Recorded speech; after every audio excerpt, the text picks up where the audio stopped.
G'day legends, I want to talk to you about Brian Ortega following Fight Night Walker versus Zhang. I am not going to break down the entire card, far too much time has passed for that, so this might be the first time ever there has been a UFC weekend where I don't release a recap video. I'm sorry for that, but I did a live stream on it if you wanted to check it out. But one of the talking points that I really want to delve into from that awesome Fight Night card that we just had over in China was Brian Ortega. Like, we need to sit down and have a hard conversation about Brian Ortega's future, and I think there are a few interesting topics here, a few interesting points here to cover about it, so that's what we're going to be doing in today's video, because let's face it, Brian Ortega might end up being one of the first deaths we have in the UFC. He looked absolutely horrible in that fight, and quite frankly, he had a horrible weekend. He got 50-45'd, as we know, by Aljamain Sterling. Aljamain Sterling did this to Ortega's face, man. Did this to Ortega's face. And this is the thing. This is not the first time that this has happened to Brian Ortega. Not the first time at all. Brian Ortega was essentially rendered as a useless bloody punching bag in there. Aaron Pico, Patchy Mix, whichever one. I'm getting the two confused. The guy that just came over from Bellator and was essentially just a heavy bag for someone to style on. Now, I can understand you're being a heavy bag for someone to style on when you're in there against someone with the greatness of, say, Max Holloway or Alexander Volkanovski. Now, I'm not saying that Aljamain Sterling isn't a great MMA fighter. He is, but he's not exactly the most exciting, diabolically evil, punishing stand-up striker in the UFC, is he? And even he is taking you into the depths of hell, 50-45ing you on just a horrible night. I mean, look at some of the stats. This isn't going to be all stats. We're going to be doing some fun things on this video, but the stats are horrific in this fight. Brian Ortega is the one in red here.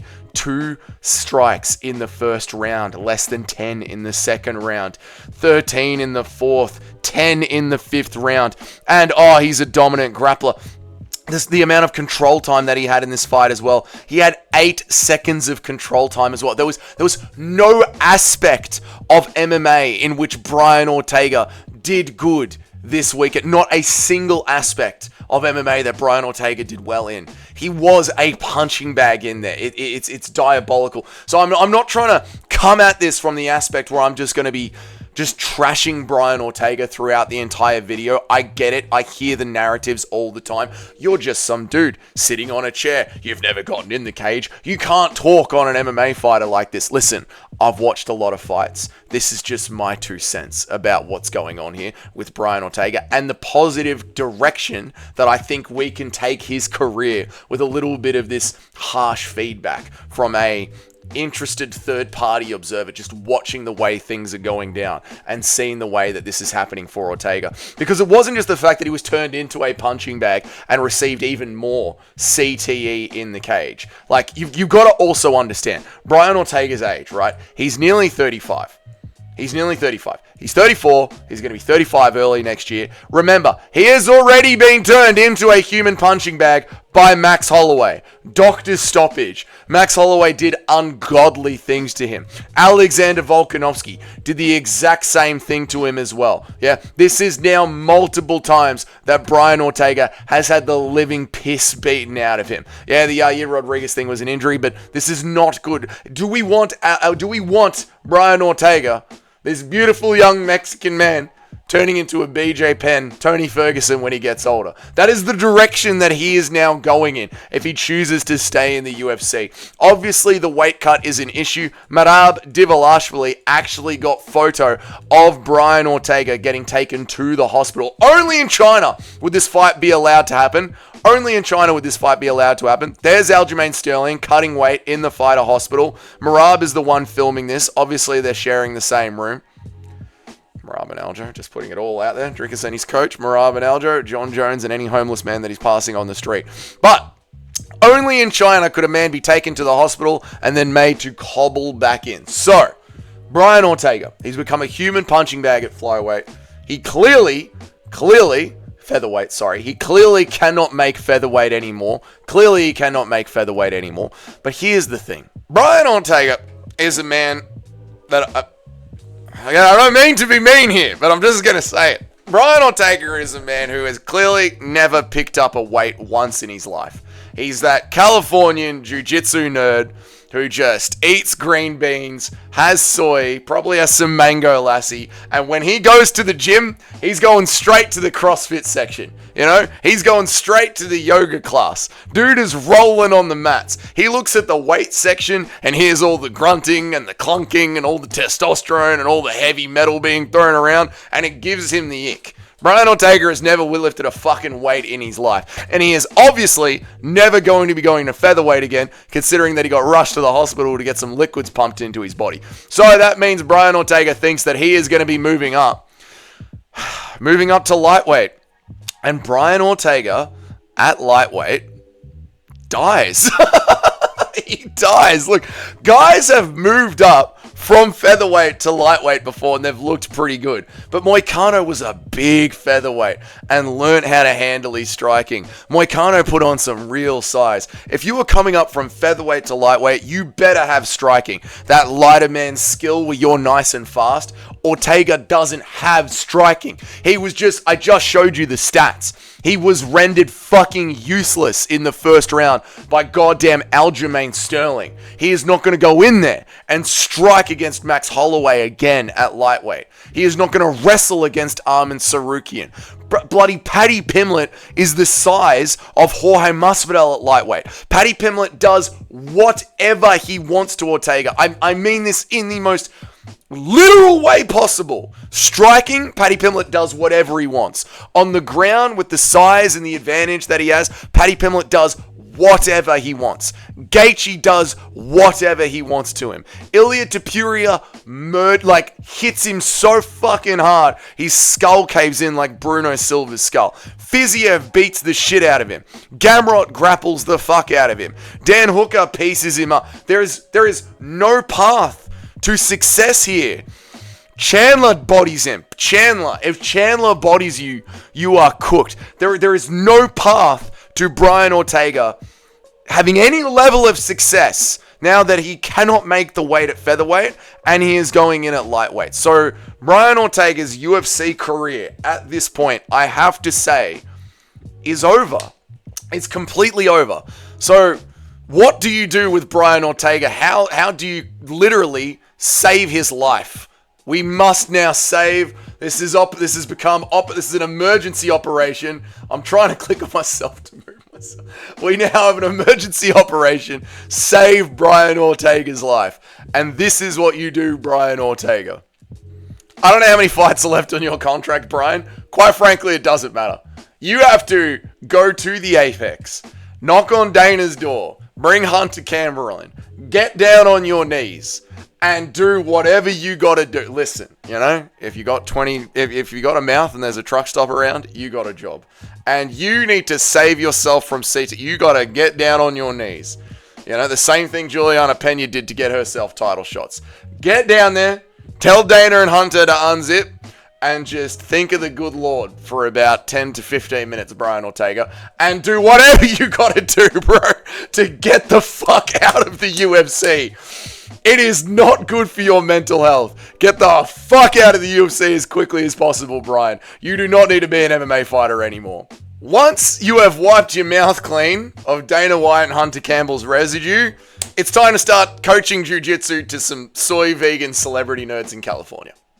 You know the type. The second I said that, you absolutely knew the type. Those actors that, they're very softly spoken on the interview. And yeah, man, I've actually been doing jiu-jitsu, man. It's so good for the skull. After you're done on set, to be able to really get real with people and roll on the mat, it's just so humbling, dude. So humbling. Those kind of guys, this is who you are. Former UFC title challenger, Brian Ortega.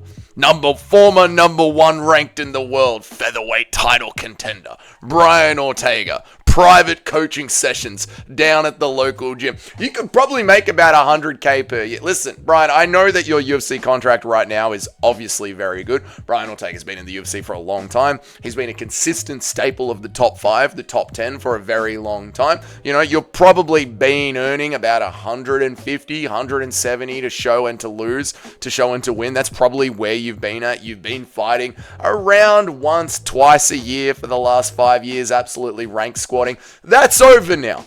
And obviously, as an athlete finishes their career, their paychecks are going to take a bit of a hit. So you're going to be taking a bit of a hit, but what you're going to be taking in a bit of a hit in pay, you are going to be saving in mental damage, because you are not going to be able to pronounce your name at this point if you keep going Brian Ortega. So you'll be getting about 100K per year for that, to be teaching those guys jiu-jitsu. Next thing you need to do, because you're going to be coaching BJJ, pick up a jiu-jitsu clothing sponsorship. This should be very easy. That'll net you like another 15 to 30K per year, now that you're not going to have to be sponsored by Venom all the time. Then also, Brian, you need to start competing in mid-level BJJ tournaments. It's obvious that you still have a passion for jiu-jitsu.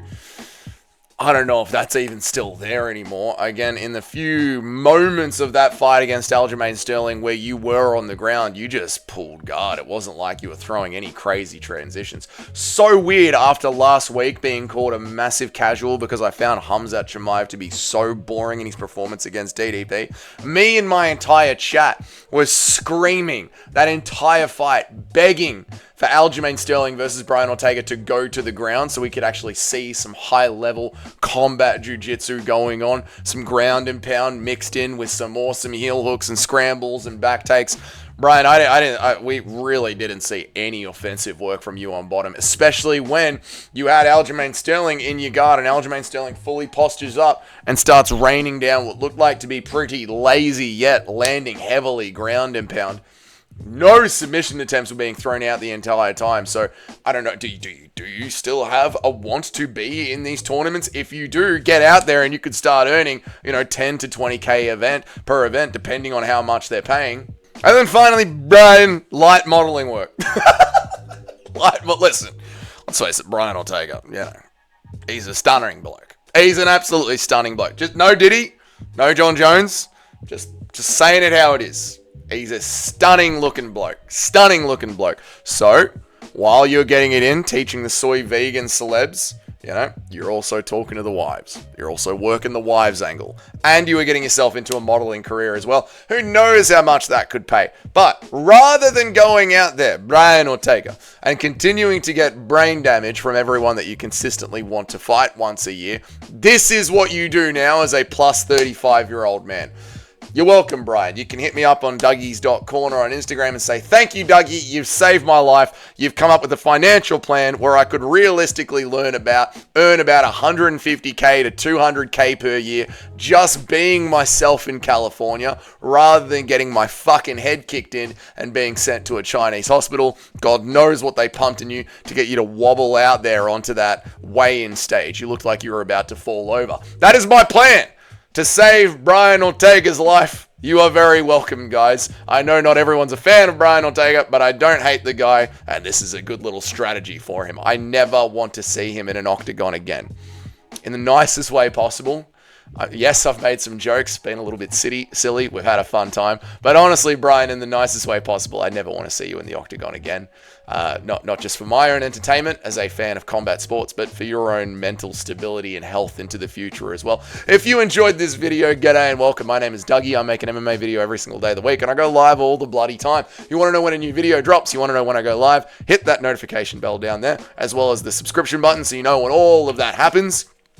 The rankings of Dougie's Corner has been updated, so your names are on the next slide. The top 10 best pickers in the live chat community, as well as all the bloody legends who show up to every single stream, every single video, every single comment section, buying your own memberships, gifting other memberships, constantly donating. You guys are the bloody members. Like the video if you liked the video. Leave a comment. What do you want to see next for Brian Ortega?